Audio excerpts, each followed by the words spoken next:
I can't tell the difference between my waking life and dreams. Am I like some sort of secret agent? It's a little more complicated than that. We protect the vulnerable. So you've made some well-deserved comments about Disney's inclusion and representation in the past. What made you want to come back and play in their sandbox with the understanding of what they need to work on? What made me want to come back was that there was an opportunity to create a really special, interesting character, one that talks about the nature of identity.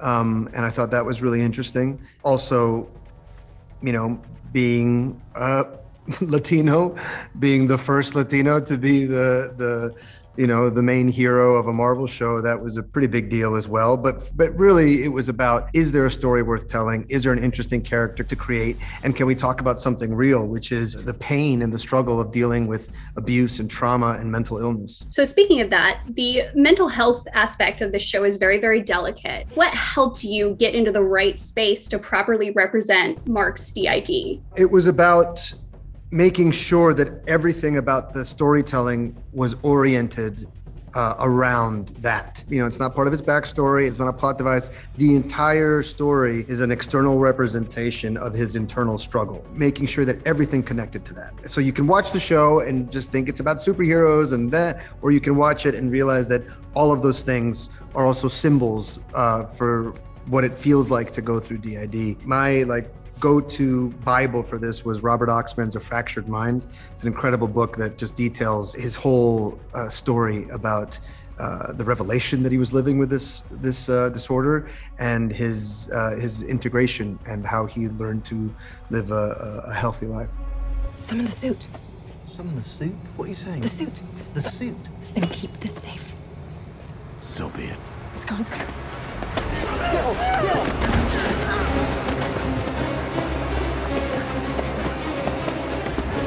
She seems to be a character that's completely unique to the Disney Plus series. Was that more freeing as you got to explore the character? It was like twofold. It was freeing because I'm Arab and I know what it's like to be Arab and bring that to the screen. But at the same time, it was daunting because I was like, I don't really know what to pull from, you know, in terms of like a reference point within the universe. What do we need? What do we like? What's the inspiration? What can I draw from? That was sometimes daunting because I didn't want to not make it as interesting or exciting as it could be. But at the end of the day, it was just fun. As you built that out, were there things that made you more comfortable, like maybe the cast or working with Mohamed, or did that continue to sort of stick with you as you worked through this character? Working with Mohamed and Oscar and Ethan was great, and Grant, our producer, and Aaron and Justin. I was just always able to share where I felt stuck, where something didn't make sense to me, wherever anything felt uncomfortable. It was my responsibility to like bring it to them and share that. And they always had the time to sit and for us to kind of workshop it together. I can't tell the difference between life and dreams. Thank you. Lost the contact lens. Hope you find it. Thanks. So several experts were brought in to consult on the series, including psychiatrist Dr. Paul Puri. How did he help shape the portrayal of Mark's DID? Dr. Puri and our other consultants were amazing. As you alluded to, we had an Egyptologist, we had mental health consultants and others. But Dr. Puri, we just wanted, within the confines that we're dealing with, and we're obviously dealing with a superhero, we're dealing with a fictional supernatural story, but remaining as true and authentic to dissociative identity disorder as we could. Dr. Puri was amazing, and our writer's room was always open to Dr. Puri and vice versa. He read all of our scripts. Our amazing consultants read all of our scripts. We just wanted to be reverential and respectful, and I think we are.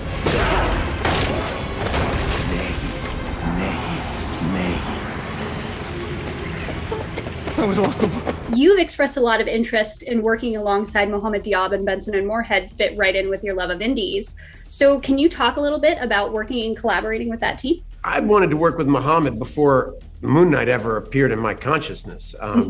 We'd been talking about doing another project together that he dropped out of to do Moon Knight. So that felt very organic. I've been following Justin and Aaron because I just think they're kind of wonderful indie filmmakers and they've got great spirit to them. And they brought their love of cinema to this. It's very rare to meet people that are as talented as they are that don't have the ego that so often accompanies it. And it really allowed them to work with Mohamed and really listen to Mohamed and pick up what he was doing and continue on with it. So much so that it was wonderful for those of us in the cast that you didn't feel each director was trying to assert their identity on their episode.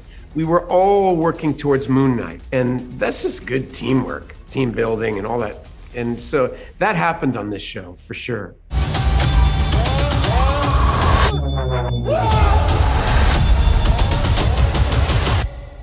Embrace the chaos.